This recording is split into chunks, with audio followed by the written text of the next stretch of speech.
Isang magandang dalaga na may payapang ngiti at matalas na tingin ang marahang nagmamaneho sa isa sa mga abalang kalsada ng Kamaynilaan. Hindi niya inasahan na ang araw na iyon ay magiging isang larangan ng digmaan sa pagitan ng katotohanan at ng madilim na kapangyarihan. Nang harangin ng isang biglaang checkpoint ang kanyang daraanan, nakilala niya ang isang pulis na may matipunong katawan na tinrato siya na parang isang kriminal. Ang kanyang pera ay kinuha ng walang malinaw na dahilan. Ang mga papeles ng kanyang sasakyan ay walang pakundangang kinuha at ang kanyang pagtutol ay sinagot lamang ng mga suntok at sipa sa kanyang mukha. Ngunit hindi siya katulad ng ibang motorista. Hindi siya umatras. Hindi siya natakot. Sa loob lamang ng ilang oras, napabagsak niya ang tiwaling pulis, nabunyag ang isang network ng katiwalian na kinasasangkutan ng hepe ng presinto, at kinalagkad ang pangalan ng isang malaking negosyante sa liwanag. Sunod-sunod na nanghina ang mga puwersa ng kadiliman.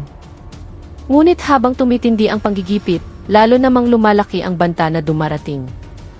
At nang mapagtanto niya na ang kanyang kalaban ay hindi lamang isang ordinaryong opisyal, kailangan niyang maging handa na harapin ang mga kahihinatnan ng kanyang paglaban. Sino nga ba talaga ang magandang dalagang ito at kaya ba niyang manatiling matatag kapag ang buong madilim na mundo ay nagsisikap na patahimikin ang kanyang boses?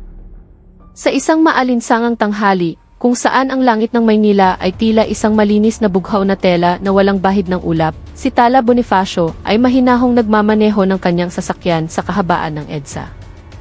Ang sikat ng araw na tumatago sa salamin ng bintana ay nagbibigay ng malambot na anino sa kanyang magandang mukha na puno ng kapayapaan.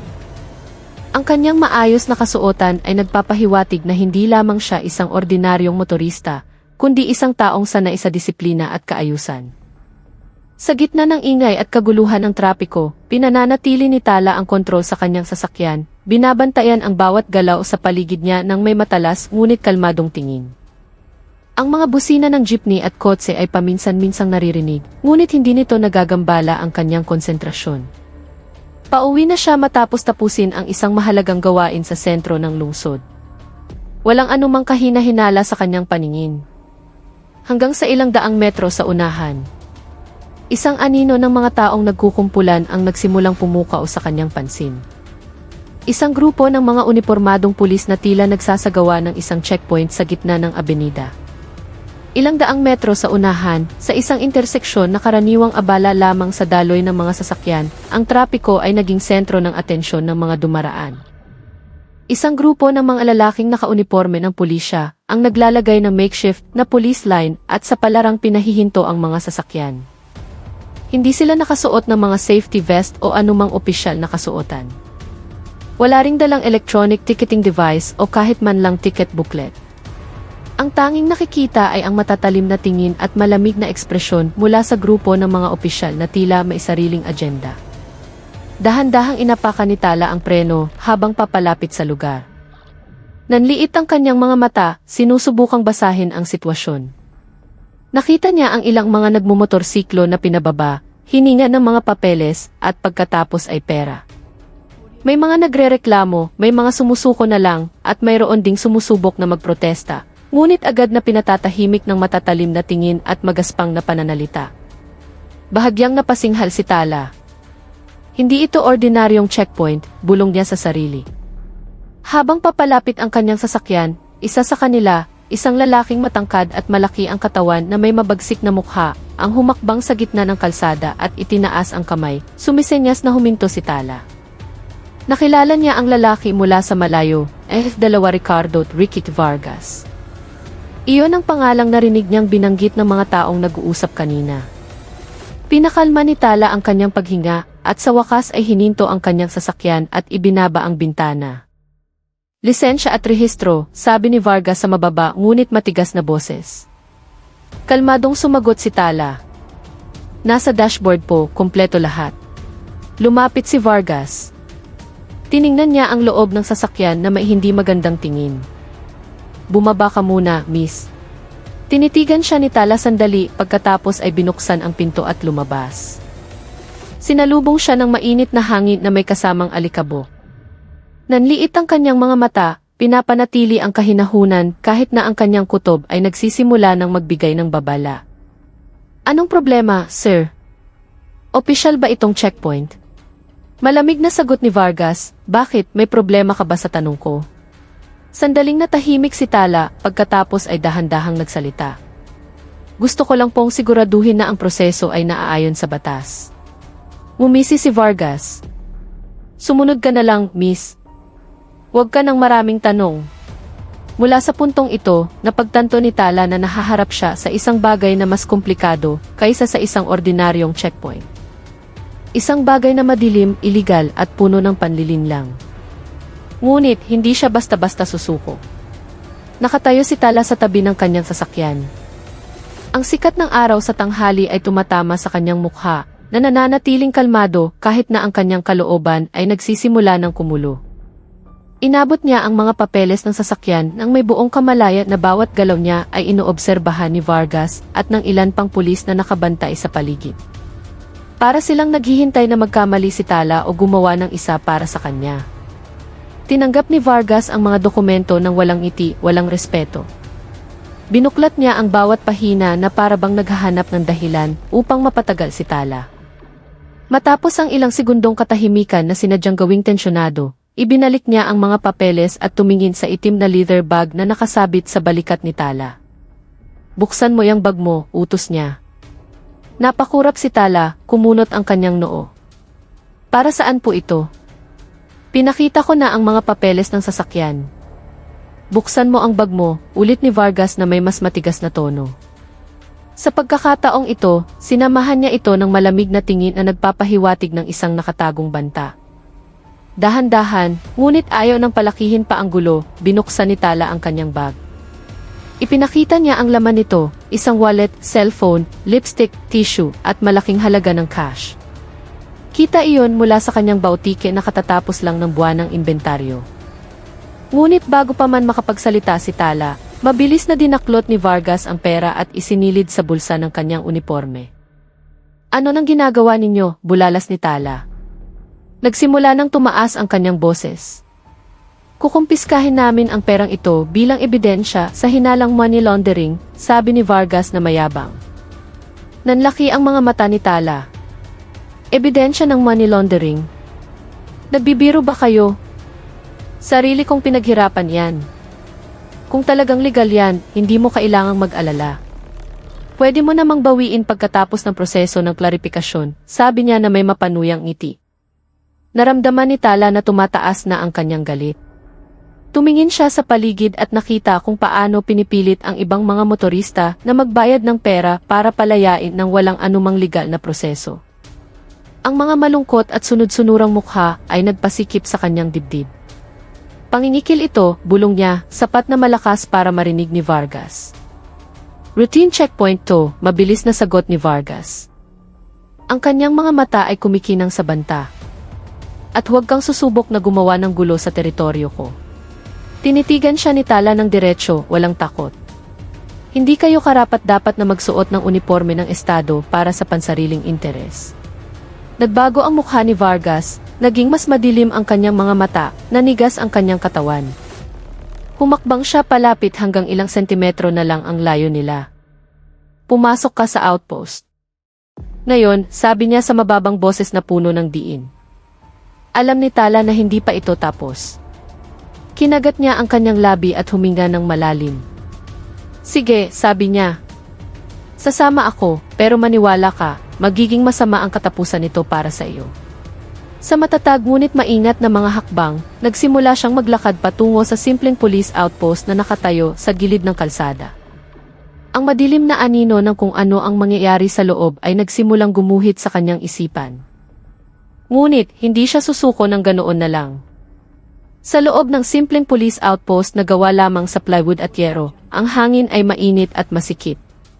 Isang lumang electric fan ang dahan-dahang umiikot sa isang sulok, halos walang epekto sa pag-alis ng alinsangan. Nakatayo si Tala sa gitna ng maliit na silid kasama si Vargas na hawak pa rin ang perang kanyang pinaghirapan. Tuwid ang kanyang katawan, kalmado ang mukha, ngunit ang kanyang mga mata ay nag-iimbak ng galit na nagsisimula ng kumulo. Ibalik ninyo ang pera ko. Ngayon din, mariing sabi ni Tala, mababa ngunit puno ng diin ang kanyang boses. Hindi agad sumagot si Vargas. Tinitigan niya si Tala ng malamig na tingin bago tuluyang lumapit. Mananatiling ebidensya ang perang ito hanggang matapos ang proseso ng klarifikasyon. Anong klarifikasyon, singhal ni Tala? Wala pa kayong kahit isang ebidensya na nagpapakitang iligal ang perang iyan. Tumigas ang mukha ni Vargas. Yumuko siya sandali upang ilagay ang ilang piraso ng papel na tila mga report form sa isang lumang mesang gawa sa plywood. Halata namang isa lamang itong palabas na administratibo. Akala mo ba lahat ng tao ay maluloko mo ng ganito? Humakbang si Tala. Nagsimulang tumaas ang kanyang boses. Pangingikil ito, sir.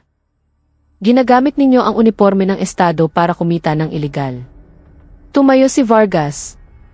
Ang kanyang matangkad at malaking katawan ay nagbigay anino kay Tala. Ingatan mo ang pananalita mo, miss. Pwede kong gawing mas komplikado ang kasong ito kaysa sa inaakala mo. Hindi umatras si Tala. Gawin mo.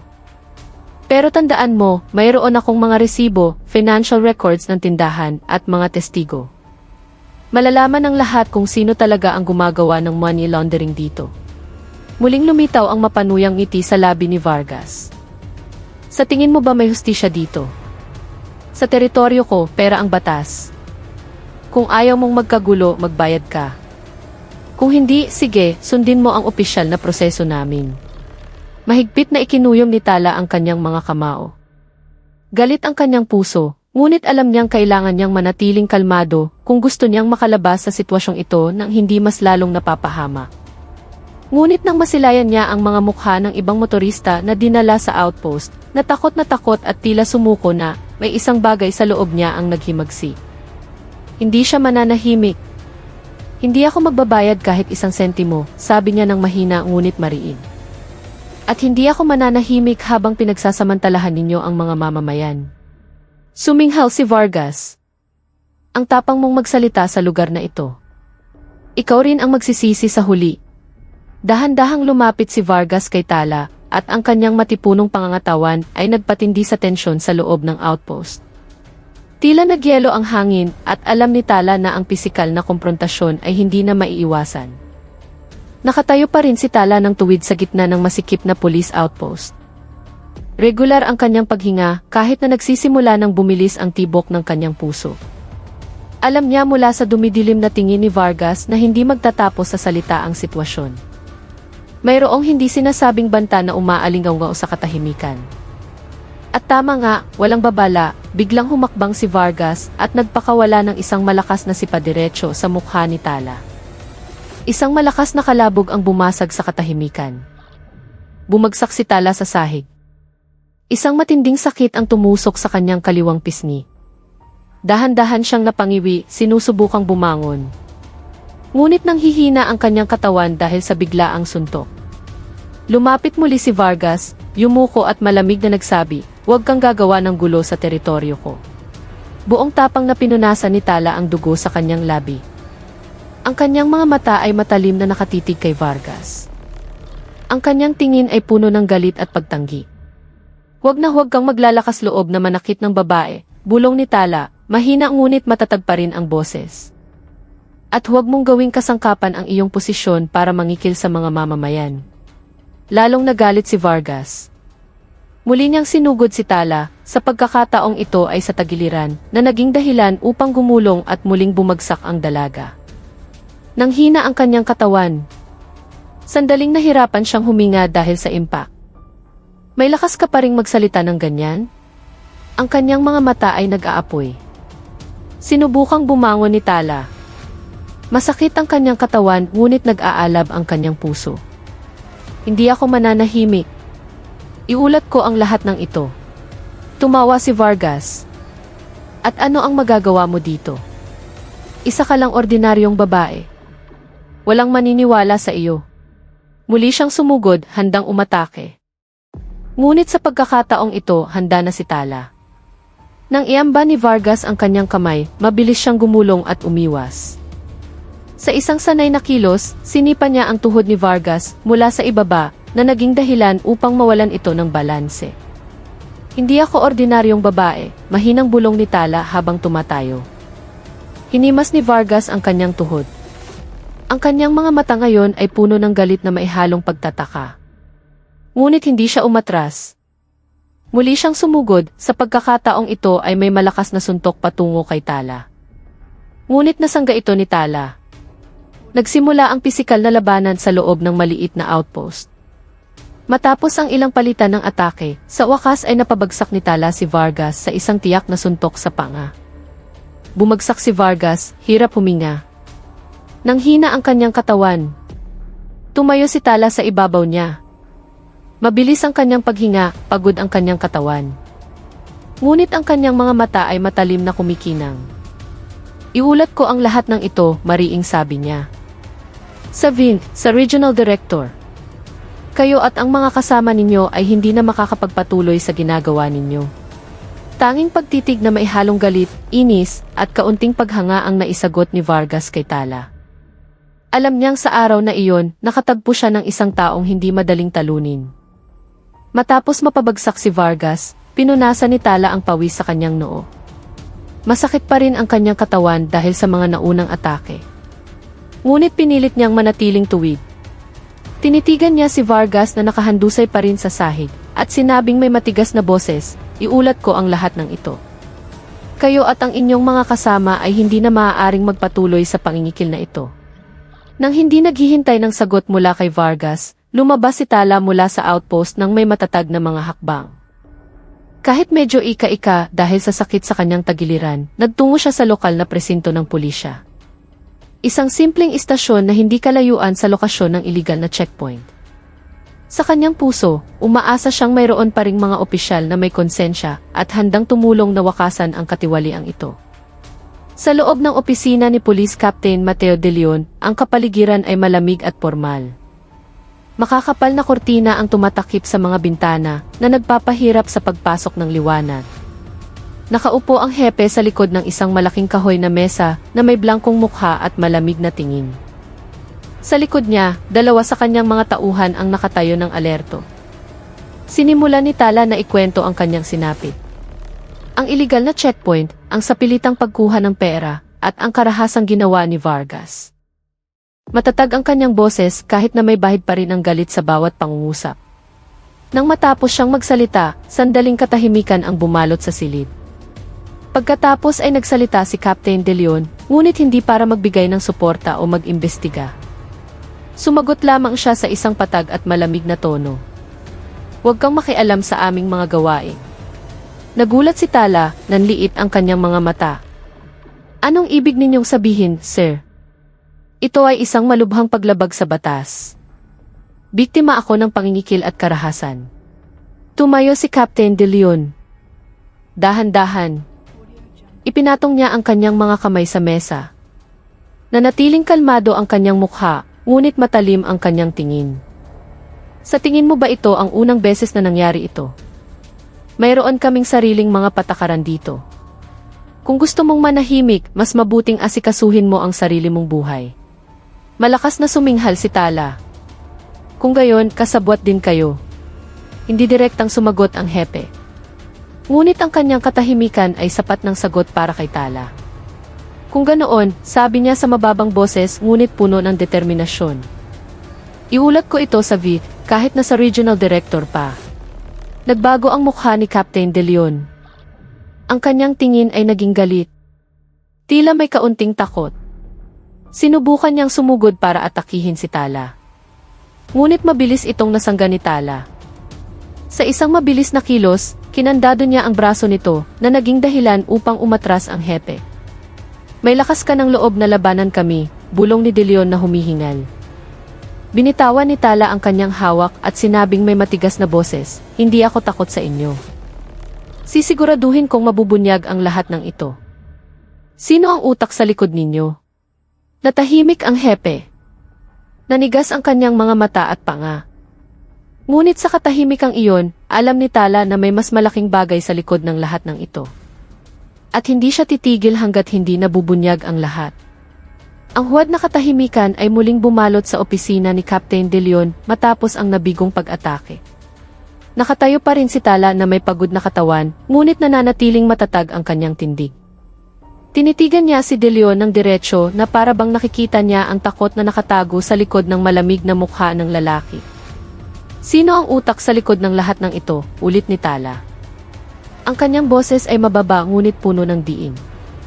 Alam kong hindi lang ito gawa ninyong dalawa, may ibang kapangyarihan sa likod ninyo. Inayos ni De Leon ang kanyang paghinga, nanginginig ang kanyang mga kamay. Kahit sinusubukan niyang itago ang kanyang galit at pag-aalala, umupo siyang muli sa malaking upuan. Tila wala sa sarili ang kanyang tingin bago tuluyang sumagot na may pagod na boses. Kung sasabihin ko, mapapahamak ang buhay ko. Lumapit si Tala at kung hindi, masisira rin ang buhay mo. Sisiguraduhin ko iyan. Sandaling tiningnan ni De Leon ang kanyang dalawang tauhan na nakatayo sa likod niya. Ngunit hindi sila tumutol o nagtanggol. Natahimik lang sila na parang takot makialam. Sa wakas, sa isang malalim na buntong hininga, sinabi ni De Leon, may isang negosyante na nagngangalang Don Emilio Aguinaldo. Malaki ang kapangyarihan niya sa lungsod na ito, may daan-daang armadong tauhan. Kami ay nakakaligtas lamang kung magbibigay kami ng pera mula sa illegal na checkpoint sa kanya. Nanliit ang mga mata ni Tala. Buwan-buwan, tumango si De Leon. Kung hindi kami magbibigay, mawawala ang posisyon ko. Baka pati buhay ko. Kinuha ni Tala ang kanyang telepono at itinala ang pangalan sa kanyang memorya. Saan siya nakatira? Yumiling si De Leon. Hindi mo siya malalabanan. Hindi siya katulad namin. May mga baril siya, may impluensya. Kahit ang regional director ay nahihirapang galawin siya. Ngumiti ng bahagya si Tala. Kung gayon, hayaan mo akong asikasuhin siya. Pagkatapos ay umatras siya patungo sa pinto. Ngunit bago tuluyang lumabas, lumingon siya muli kay De Leon. Naligaw ka ng landas, Kaptain. Ang uniforme ng pulis ay simbolo ng proteksyon, hindi kasangkapan sa pangingikil. Sana isang araw, maaalala mo na dati kang tagapagtanggol, hindi maninila. Nang hindi naghihintay ng sagot, lumabas si Tala mula sa silid ng may matatag na mga hakbang. Sa labas, ang mainit na hangin ay tila mas magaan kaysa sa bigat ng galit na dala niya kanina. Ngayon, mayroon na siyang bagong layunin, hanapin si Don Emilio. At sigurado siyang hindi pa nagsisimula ang tunay na laban. Papalubog na ang araw nang dumating si Tala sa isang marangyang subdivision sa gilid ng lungsod. Isang malaking tarangkahan na may mga githis, kamera, at guardhouse ang nagmukhang isang pribadong kuta sa lugar. Mula sa impormasyong ibinigay ni Captain De Leon, sigurado siyang dito nakatira si Don Emilio, ang utak sa likod ng iligal na pangingikil na nagpahirap sa daan-daang residente. Ipinark ni Tala ang kanyang sasakyan hindi kalayuan sa pangunahing gate. Bumaba siya ng may matatag na mga hakbang. Kahit masakit pa rin ang kanyang katawan dahil sa atake ni Vargas, hindi nito kayang talunin ang kanyang determinasyon na ibunyag ang krimeng ito hanggang sa ugat. Bago pa man siya makalapit sa gate, 4 na lalaking matitipuno ang katawan na may mga baril na nakasuksok sa kanilang baywang ang agad na humarang sa kanya. Isa sa kanila ang humakbang palapit, tinitigan si Tala ng malamig na tingin. Sino ka? Pribadong lugar ito, sabi ng lalaki sa mababang boses. Hindi umatras si Tala. Sumagot siya ng mahinahon ngunit mariin. Gusto kong makausap si Don Emilio. May mahalaga akong sasabihin. Nanliit ang mga mata ng lalaki. Wala kang appointment. Mas mabuting umalis ka na bago kami gumawa ng aksyon. Lumapit pa si Tala ng isang hakbang, walang pag-aalinlangan. Sabihin mo sa boss mo na dumating ako dahil sa problema kina Vargas, De Leon at sa kanilang iligal na checkpoint. Kung ayaw niyang lumaki pa ang gulo, mas mabuting papasukin niya ako. Nagkatinginan ang 4 na tauhan. Sandaling nakita ang pag-aalinlangan sa kanila hanggang sa isa sa kanila ay kinuha ang cellphone at nagbigay ng maikling ulat sa isang tao sa loob ng malaking bahay. Ilang segundo lang narinig ang mga yabag mula sa loob ng bakod. Bumukas ang tarangkahan at isang lalaking nasa katanghaliang gulang na may katamtamang pangangatawan at matalas na tingin ang lumabas. Ayon si Don Emilio. Malamig ang kanyang mukha. Blanko ang kanyang ekspresyon ngunit puno ng banta ang kanyang mga mata. Tiningnan niya si Tala mula ulo hanggang paa at sinabing, anong kailangan mo? Sumagot si Tala ng walang paligoy-ligoy, iulat ko ang lahat ng ginawa mo. Ang pera mula sa pangingikil na ibinibigay sa iyo, ang panggigipit sa mga otoridad, at lahat ng uri ng pananakot na ginagawa mo.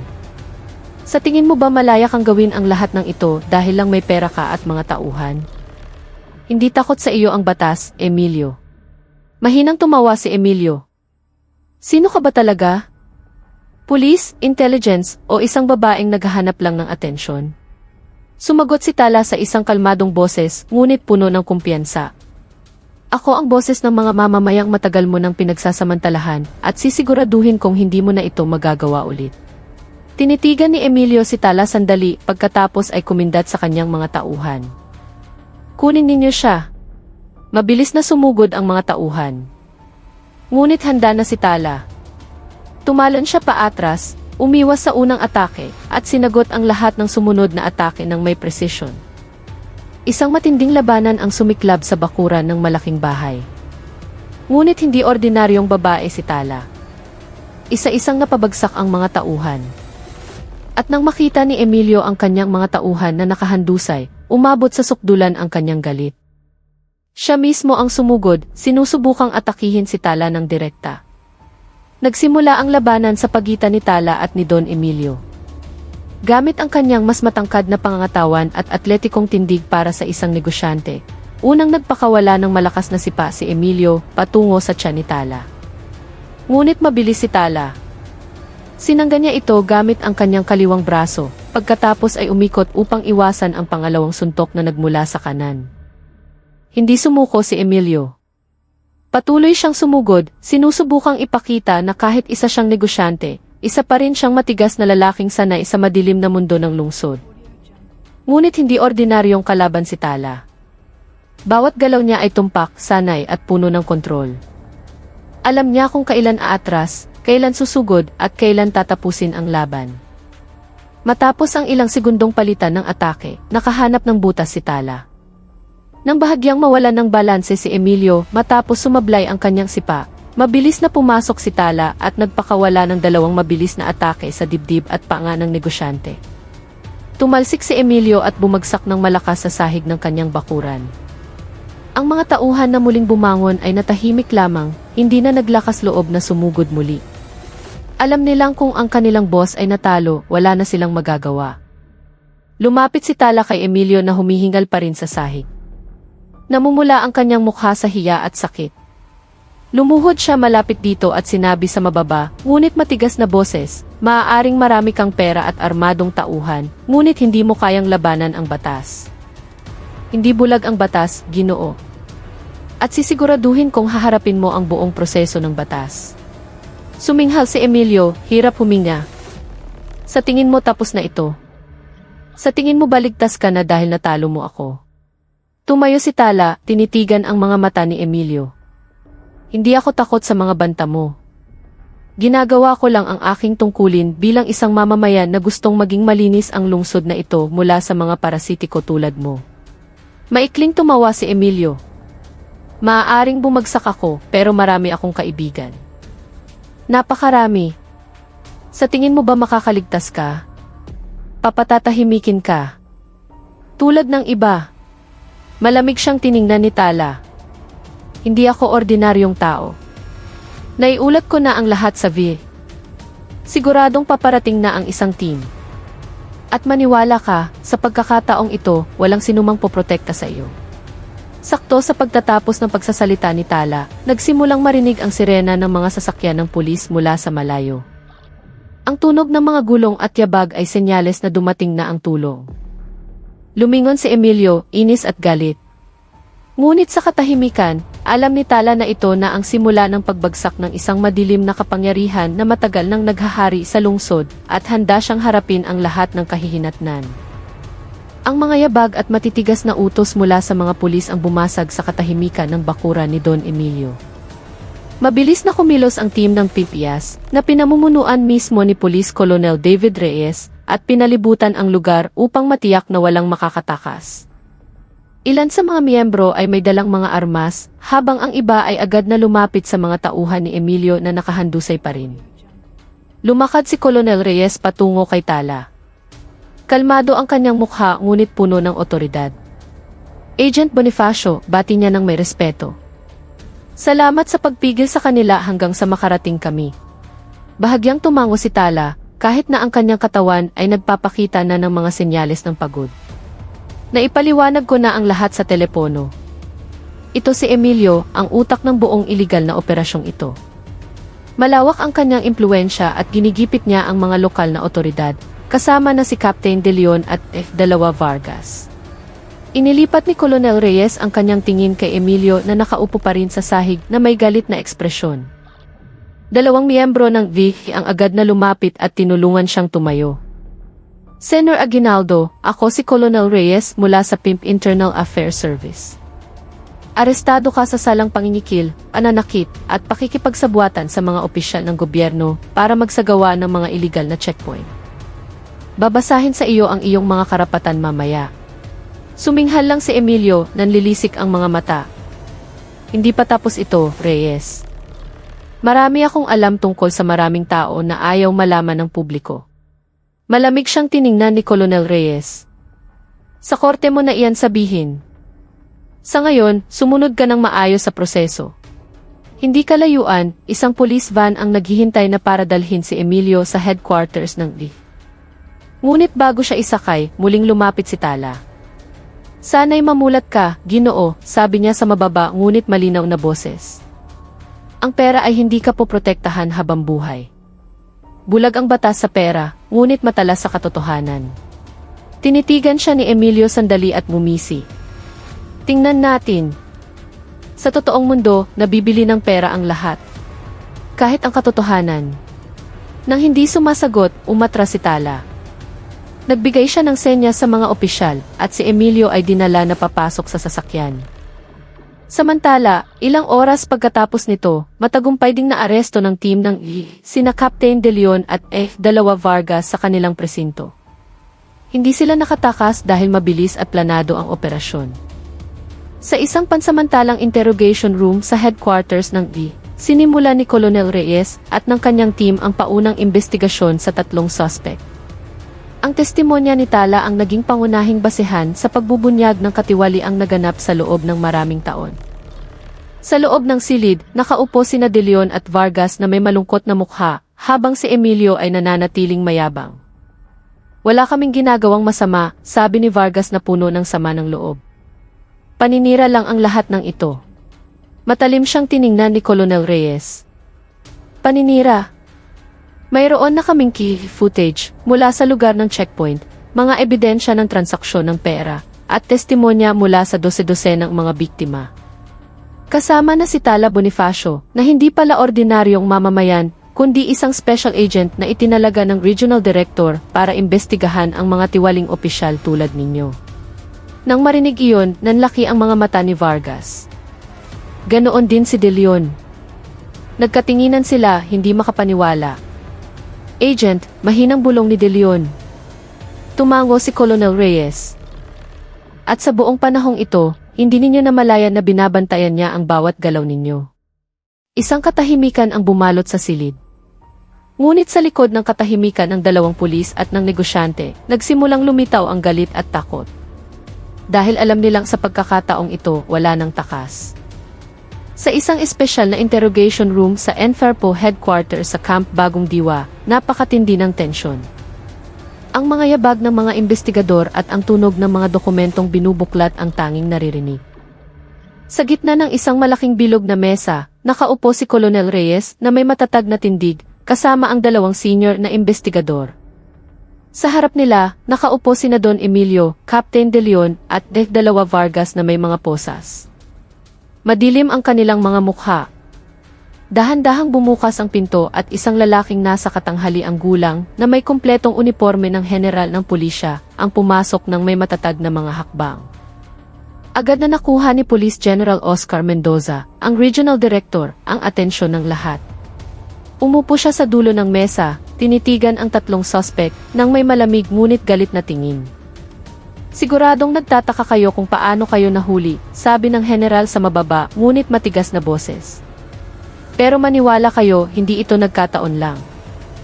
Ito ay resulta ng isang mahabang investigasyon na pinangunahan ng isang taong inakala ninyong ordinaryong biktima lang. Tumingin si Vargas, kumunot ang noo. Anong ibig ninyong sabihin, sir? Tinitigan siya ng general. Si Tala Bonifacio ay hindi ordinaryong babae. Isa siyang special agent mula sa V. Itinalaga ng lihim para imbestigahan ang mga iligal na pangingikil na ginagawa ng mga opisyal na tulad ninyo. Sa nakalipas na ilang buwan, minanmanan niya ang bawat kilos ninyo. Kumurap si De Leon, hindi makapaniwala. Agent. Hindi kami kailanman naghinala. Bahagyang umiti ang general. Iyon ang layunin ng paglalagay ng isang agent para hindi matukoy. At sa kasamaang palad para sa inyo, pinatunayan ninyo mismo na totoo ang mga akusasyon sa paraan ng pagtrato ninyo sa kanya sa checkpoint. Malakas na suminghal si Emilio. Kaya pala, pinaglaruan ninyo lang kami. Umiling ang general. Hindi pinaglaruan. Inobserbahan, itinala, ni-record at ngayon hahatulan. Sandaling bumalik ang katahimikan sa silid. Tanging ang mahinang ugong ng aircon ang maririnig. Pagkatapos ay tumayo ang general, ipinatong ang kanyang mga kamay sa mesa, nagniningning ang kanyang mga mata. Inakala ninyo ba na ang inyong posisyon ay nagbibigay sa inyo ng absolutong kapangyarihan? Inakala ninyo ba na ang perang mula sa pangingikil ay poprotekta sa inyo? Nagkakamali kayo. Ang unipormeng suot ninyo ay hindi simbolo ng kapangyarihan, kundi simbolo ng serbisyo, simbolo ng proteksyon. At dinungisan ninyo ito. Tinitigan niya isa-isa ang kanilang mga mukha. Sana sa likod ng rehas, maisip ninyo ang inyong pagkakamali. Kahit na marahil ay huli na ang lahat. Pagkatapos sabihin iyon, tumalikod ang general at lumabas ng silid, iniwan ang tatlong suspect na tulala. Ang kanilang mga mukha ay puno ng pagsisisi, galit at takot sa madilim na hinaharap. Nagpatuloy ang interogasyon. Ang mga ebidensya ay isa-isang inayos.